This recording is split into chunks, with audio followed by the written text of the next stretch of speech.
Jadhav, జర్నలిస్ట్ని, ఫోటోగ్రాఫర్ని. Professor Keshavarao Jadhav గారిని నేను 1997 నుంచి వారి మార్గదర్శకత్వంలో మేము పరోకుల సంఘంలో అప్పుడు పనిచేశాను నేను. కేశవరావు జాదవ్ గారు తన పత్రికల్లో ఒకటైన న్యూ మ్యాన్ కైండ్, ఒక నూతన మానవుడిని కలగనటువంటి అద్భుతమైనటువంటి మేధావి. అతను మిస్టర్ పర్ఫెక్ట్ గా ఆత్మీయులందరూ అతని గురించి చెప్తుంటారు. అయితే ఈ మధ్యనే ముచ్చర్ల సత్యనారాయణ గారి ప్రోగ్రాంకి వెళ్ళినప్పుడు అక్కడ నేను చేసిన ఒక చిన్న ప్రసంగం విని ఒక పెద్ద మనిషి నాకు ఫోన్ చేశారు. చేసి సామాన్యమైనటువంటి వ్యక్తులను మీరు చాలా ఎత్తుకు మాట్లాడుతున్నారు, పైకెత్తి మాట్లాడుతున్నారు, జాగ్రత్త అని హెచ్చరించారు వారు నన్ను. వేలాది మందిలో ఒకరు ముచ్చర్ల సత్యనారాయణ గారు అన్నారు. అది నిజమా కాదా మనం నిరూపించవలసినటువంటి అవసరము మళ్ళీ మన ముందు ఉంది.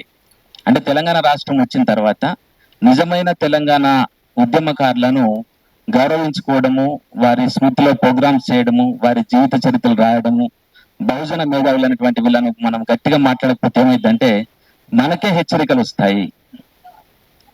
తర్వాత కేశవరావు జాదవ్ గారి గురించి ఏమన్నారంటే ఆ పెద్ద మనిషి, అతను ప్రాక్టికల్ మనిషి కాదు, అతన్ని మనం పరిగణలోకి తీసుకోవద్దు అన్నారు. అంటే పేర్లు అంటే ఇది ఒక వ్యక్తి గురించిన సమస్య కాదు.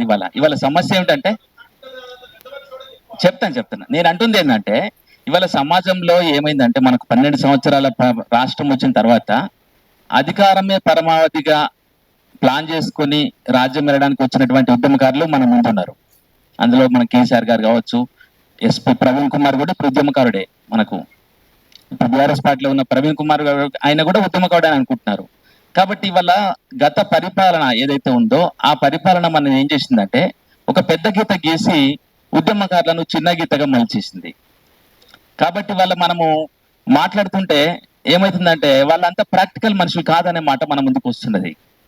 కాబట్టి నేనేమంటున్నా అంటే ఇవాళ 1969, 1956 లేకపోతే తెలంగాణ సాయుధ పోరాటం తర్వాత ప్రత్యేక తెలంగాణ బీజాలు ఏవైతే ఉన్నాయో ఆ చరిత్ర అంతా రాయాలని నేను నిర్ణయించుకున్నాను. అంటే వ్యక్తిగతమైనటువంటి కొన్ని పనులు మనం వన్ మ్యాన్ ఆర్మీగా చేయవలసి వస్తుంది. ఇప్పుడు పాశమయాధికారి గారు ఒక వన్ మ్యాన్ ఆర్మీ, పృథ్వీరాజ్ గారు, మన విఠలు, ఇవాళ తొలి వెలుగు రఘు, వీళ్ళంతా ఒక వన్ మ్యాన్ ఆర్మీస్.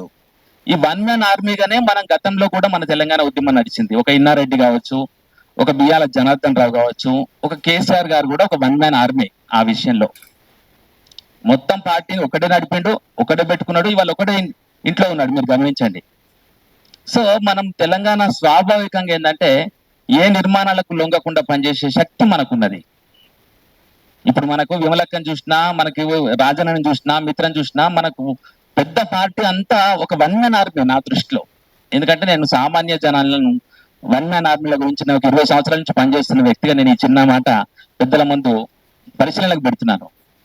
ఇప్పుడు కూడా దయచేసి మీరు మీ అందరి సహాయం నాకు ఏం కావాలంటే, నేను ఒక 10 సంవత్సరాల వినని తెలంగాణ గురించి విను తెలంగాణ అని ఒక పుస్తకం రాశా.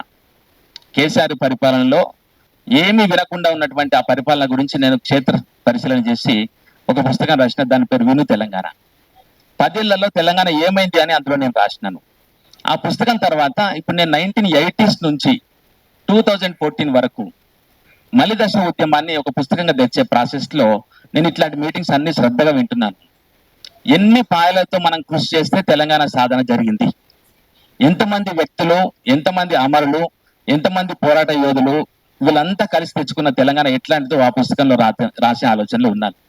కాబట్టి మీ అందరి సహకారం నాకు కావాలి. ఈ విషయాన్ని చెప్తూ నేను జాదవ్ గారి గురించి ఒక చిన్న సూచన ఏమిటంటే, ప్రభుత్వము 9 మందికి ₹1 కోటి ఒక పరిహారం మనకు ఒక గౌరవంగా ఇచ్చింది. ఫ్యూచర్ సీటులో కొంత స్థలం ఏర్పాటు చేయడానికి వాళ్ళు అంగీకరించారు. మనం ఒక చిన్న మాట చెప్తాం. ప్రభుత్వము తమకు ఉపయోగపడే గద్దర్ గారిని, తమను పోయినటువంటి అందశ్రీ గారికి ఎట్లా గౌరవించిందో మనకు తెలుసు. అయితే మనం ప్రతిపక్షంగా ఉన్న వాళ్ళని కూడా మనం అందులోకి తీసుకెళ్లాలంటే అక్కడే ఇంకొక జాబితా కూడా ప్రభుత్వం ఆలోచనలో ఉంది. కాబట్టి అందులో కేశవరావు జాదవ్ గారికి ₹1 కోటి అందులో భాగంగా ఇస్తే ఆ పేరుతో మనం ఫౌండేషన్ పెట్టుకుందాం.